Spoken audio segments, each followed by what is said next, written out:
व्यवसाय ही हिंदू मुलं आहेत, पण काही हिंदू मुलांना आम्ही विचारलं, दुकानदारांना विचारलं की तुम्ही खऱ्या अर्थाने लोहेंगे किंवा बांगलादेशी मुलं तुम्ही ठरवलीत का?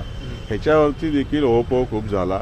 त्याच्यावरती आम्ही पोलीस प्रशासनांना सांगितल्यानंतर पोलीस प्रशासनाने महापालिकेने देखील याच्यामध्ये काळजीपूर्वक लक्ष घातलं आणि सांगितलं गेलं की तुमचे जे काही डॉक्युमेंट्स आहेत ते जमा करा.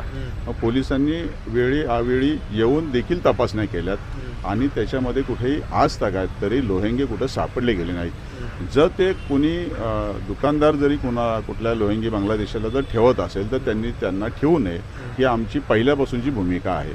फुटपाथवरचं जर तुम्ही म्हणसाल तर आमचा देखील पथारी व्यावसायिकांना विरोध आहे. पथार हे मोकळं पाहिजे.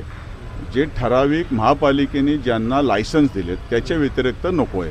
कारण की रात्री 1:30 महापालिका देखील 10 वाजेपर्यंत त्यांचे कर्मचारी ठेवते. पूर्वी त्यांनी 11 वाजेपर्यंत कर्मचारी ठेवले.